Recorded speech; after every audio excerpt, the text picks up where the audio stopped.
Hey girl, welcome to Rooted Radiance, the women's health podcast dedicated to helping you improve your health, grow, and radiate with confidence. So many women struggle with bloating, constipation, low energy, and just simply unpredictable digestion. And the sad part is that most people think that that is normal, and it's not. Your body and your gut are talking to you every single day. So when you have symptoms, there's something going on. And when you understand how your gut works, how it's deeply connected to your body, your hormones, and your habits, everything really starts to make sense. So today we're going to be diving into 7 simple gut health tips that are powerful habits that you can incorporate in your daily life to help you feel better from the inside out. These are habits that I teach my clients to do, and they make a massive difference whether you are just experiencing some of these symptoms and maybe just want to improve your overall gut health, or if you actually have a GI condition like IBS or an inflammatory bowel disease. Okay, let's get into it. So when we talk about gut health, there's not an established definition of what gut health exactly is. So when I'm referring to gut health here, I mean the health or condition of your gastrointestinal tract. You'll hear me refer to that just as GI tract, just to abbreviate that a little bit shorter. So it's related to that, the gut microbiome, and the function of your GI tract itself. Okay. Gut health is important for everybody, whether you have a GI condition or not. So I was reading online, looking at some statistics. Apparently, it's estimated about 40% of the global population, so not just the United States, but globally, about 40% of people are impacted by a GI condition. When I mean GI condition, it could be IBS, it could be constipation, an inflammatory bowel disease like Crohn's disease, ulcerative colitis, it could be GERD, could be dysbiosis, it could be SIBO or other gut health conditions. So now we got gut health established. Before we dive into all of these different habits, it's important for you to understand how deeply connected your gut and your brain are. Okay, so you may have heard your healthcare practitioner say something about the gut-brain axis. So your brain and your gut have this bi-directional communication that occurs between them. You could kind of think about it like a two-way highway where information is going this way or that car is going one way on the road and vice versa on the other side of that. There's also that car, or in this case, communication going down, and that communication between the gut and the brain influence the composition, the functionality of your microbiome. When I'm referring to microbiome, I'm talking about all of the different microbes that are in your gut. The other thing that you need to understand about the gut-brain axis and that connection, so your central nervous system, which would include your brain, your spinal cord, communicates with the enteric nervous system, which is the nervous system within your gut, primarily through a nerve called the vagus nerve. And a lot of research shows that the gut microbiome can influence the brain's signaling pattern. So all the different neurotransmitters, that are in the brain, you may have heard of dopamine before, or serotonin, right? That influences mood behavior between the gut and the brain. It's so fascinating to me just how much that we've uncovered and discovered about the gut-brain axis over the years. However, there's so much more to learn. So we have learned a lot about the gut-brain axis. There's also all these other axes within the body that are interconnected and super fascinating, but we still have so much to learn. So there's established research that proves a lot of this terms, and there's also ongoing research to understand more in depth about the gut-brain axis and all these other axes across the body. So just keep that in mind. Science is growing. It's just continues to grow. Okay, so let's start diving into the gut health tips. So first tip is to manage stress. And I had to start with this one because stress impacts so many parts of our body, including this communication between the gut and the brain. As it influences that communication, it influences digestion as well. Stress impacts us emotionally and physically. So remember, your gut and your brain are connected by that vagus nerve. the vagus nerve will actually shut down with stress. So if you are too stressed out, it will impact that communication and digestion. Stress alters the gut microbes and can negatively impact and kind of alter the balance of the gut bacteria. And that happens with neurotransmitters that are produced by the brain and the gut. And what's extremely fascinating is that most of our serotonin in the body, which you may have heard of like our kind of like happy hormone, that's produced in the gut. Stress also can trigger inflammatory processes in the body that can impact our gut, our appetite, and our food choices. So stress for some people can increase food intake, while in others, stress might actually do the opposite, where it decreases their food intake because they're not as hungry. So stress is different in every body. So what I want you to ask yourself right now is, how do you manage stress? Is there something that you do on a daily basis to help reduce your stress levels and manage them? Because if not, you definitely need to incorporate something to help to manage stress. And you can manage stress in a lot of ways, okay? You could, do daily activity and exercise. You can do some night routine that you look forward to doing. You can use prayer and meditation. You can do deep breathing to help calm the body down, or some other modality of self-care. But just like anything, it's important to schedule that self-care, because if you don't, most likely you're not going to do it. This is the first topic that I talk about with my gut health clients, especially those who have IBS, which is irritable bowel syndrome, or an inflammatory bowel disease, because once again, the gut and the brain are closely connected. People with IBS typically will experience more severe symptoms when they're stressed out. And similarly, people who have an inflammatory bowel disease will typically have a flare-up if they're highly stressed. So this is one of the things that I talk about with my clients like that, because it is so important to manage stress. One of the little tricks that I use is to use deep breathing every single day when they feel stressed. Like I said, it's an emotional and physical response. So most people can sense stress in their body. And if you can't, I would encourage you to dive into that and really assess that in your body. What does stress feel like physically on your body? But typically with them, I'll use deep breathing techniques so that when they feel stressed, they can use some deep breaths to help to calm their body down again. Or I'll use deep breathing right before having a meal, especially if like my clients with IBS are experiencing symptoms with eating. That really helps to calm them down and helps with the whole digestive process during that meal. Habit number 2 is to stay hydrated. We cannot talk about gut health without proper hydration.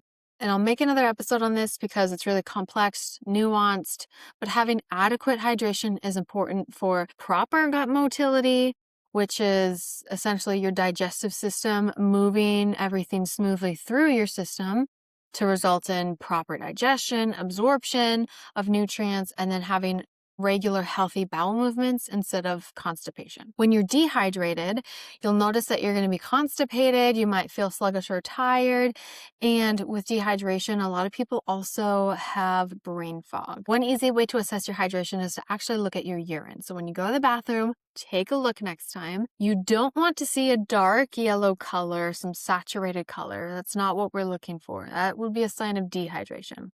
You're looking for a light, pale yellow color, and that can show you that you're hydrated properly. Usually to get about there, I typically recommend 2.5 liters or more a day to stay hydrated, and that number will change depending on your activity levels. So it's a good rule of thumb, but your needs might be different. Now, alongside water for hydration, minerals, electrolytes are going to also contribute to your hydration. So we're talking about sodium, potassium, magnesium, calcium, etc.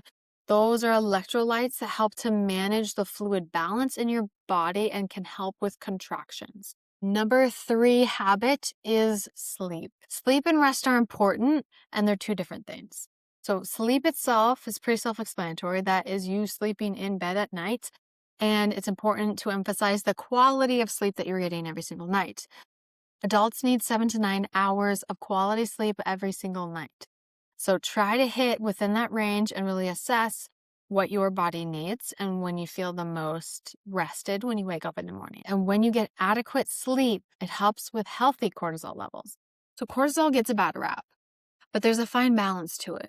Our bodies follow this natural circadian rhythm that's typically in alignment with the sunrise and sunset. Our cortisol levels naturally rise in the morning. They peak around 9 in the morning, and then eventually they will start to decrease throughout the day. And then towards evening time, melatonin kicks in, which obviously helps us to sleep. So good sleep really supports healthy, regular levels of cortisol. Following a consistent sleep schedule can really support your digestion. So when we don't get enough sleep, that raises cortisol levels outside of the normal natural circadian rhythm. That can cause blood sugar dysregulation. It can cause cravings, nighttime eating, poor repair and recovery from exercise, or repairing your gut at night. And this is really important to understand because when you wake up in the morning, your body starts churning again. When you're awake, it stimulates your bowels, which is actually one of the reasons why it's important to have breakfast in the morning. So it's important to have a regular sleep schedule so that you can actually get the sleep and rest that's needed. So develop a sleep routine. Routine is really good for our bodies. Routine doesn't sound fun, but it's really actually beneficial for us. On the flip side, if you get inadequate rest, again, that's causing more stress on your body, which can really lead to that fight or flight response. You've probably heard of the stress response of the body, and that's that fight or flight stress response versus the parasympathetic part of your body, which is that more rest and digest, calming part of the body. You may have even noticed this yourself. You may have noticed that on a poor night's sleep, so if you didn't get enough sleep that night, you might even have more digestive symptoms than you usually do. Okay, habit number 4 is eating fiber. So fiber is like the MVP of your gut. Fiber is something that our human bodies don't have the capability to fully digest because of the chemical composition of what fiber is. So, however, there are some fibers, like fermentable fibers, and those are what feed our gut bacteria. And I like to tell my clients to think about fiber as fuel for those good bacteria in your gut. So what we feed our gut microbes truly matters. That science is starting to continue to develop, but what they are fed influence the diversity of our microbiome and what they secrete to have a beneficial impact on our health as well. One way to support your gut health is to eat more fiber-rich foods. Fiber is only found in plant foods like fruits, vegetables, whole grains, nuts, seeds, and legumes. You're not going to find any fiber in an animal-based food like meat, seafood, or dairy. If your diet is not high in fiber right now, and most Americans are not high in fiber, most Americans get around 14 grams or so of dietary fiber. I typically recommend 28 grams or more in a day. If you're having like 10 grams of fiber, don't just triple that number to try and get to 30. You're going to be on the toilet. And I'm telling you that now so you don't do that and blame me, okay? You're going to be on the toilet, all right? So start slow with fiber. So add a couple of fiber-rich foods a day and just slowly build up from there. So if you're at that 10, just slowly add a couple. So you inch that number more and more and more as needed. And when you increase fiber, it's important to also make sure that you are properly hydrated, as we talked about. So fluids and fiber go together, and that's really important. But for example, let's say you want to increase fiber. One simple way that you could do that is to add a tablespoon of chia seeds, maybe in your oatmeal or a smoothie in the morning. And then maybe later you have a handful of nuts as a snack later on.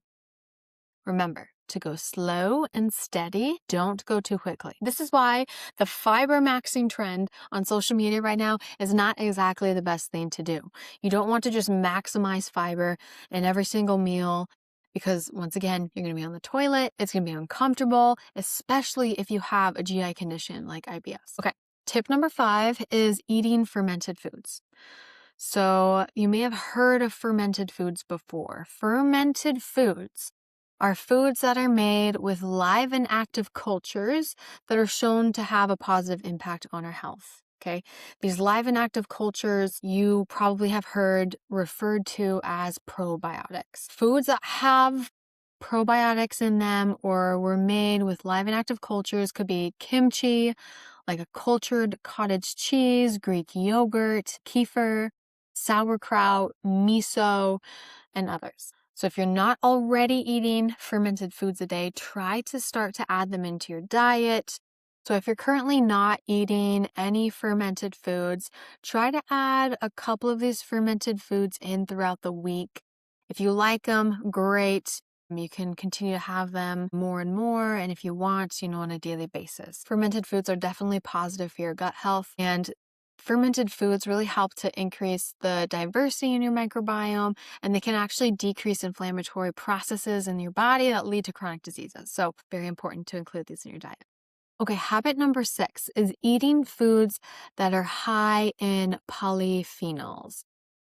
Polyphenols are plant compounds that have antioxidant-rich properties, and they can actually act as a prebiotic to help feed the gut bacteria in your gut to support beneficial bacteria like some different strains, such as like lactobacillus strains and bifidobacterium strains. The antioxidant-rich properties in polyphenols are helping to fight and reduce inflammation in the body. They can also support the production of short-chain fatty acids that the good bacteria in our gut produce, and it can also support your gut barrier as well. So these antioxidant-rich properties give that like rich color pigment to foods like berries, extra virgin olive oil, dark chocolate, green tea, pomegranate, kiwi, coffee, and other foods. Habit number 7 is exercise. Now, there are so many benefits to being active, okay? Make an effort to move your body daily and to do something that you enjoy, because if it's something that you enjoy, you're going to continue doing it. So just stick with something that you like and enjoy and want to do. So that could be hiking, that could be strength training, walking, sports, dance, a gym class, fill in the blank, whatever you want to do. Aim for 30 minutes a day or more just to move your body, be active. It's so beneficial for your health. Now, why exercise is important for gut health is because your GI tract is a muscle. Being active can help with your gut motility to get things moving because it helps with the contractions in your digestive system to get things moving along, everything goes smoothly. So exercise can do that. Exercise also has benefits of boosting the endorphins for your mental health. It'll improve your endurance and strength and so much more. So please incorporate exercise and being active, just moving your body in a way that you enjoy. If this episode helped you understand gut health a little bit more, it would mean so much to me if you followed the podcast and left a quick rating on whichever podcast platform that you listen on. It helps Rooted Radiance reach more women who are trying to heal, grow, and feel more confident with their health. And if you have a friend who's struggling with gut issues, send this episode their way. You never know how much it could help them. Thank you for being here, and I'll see you in the next episode.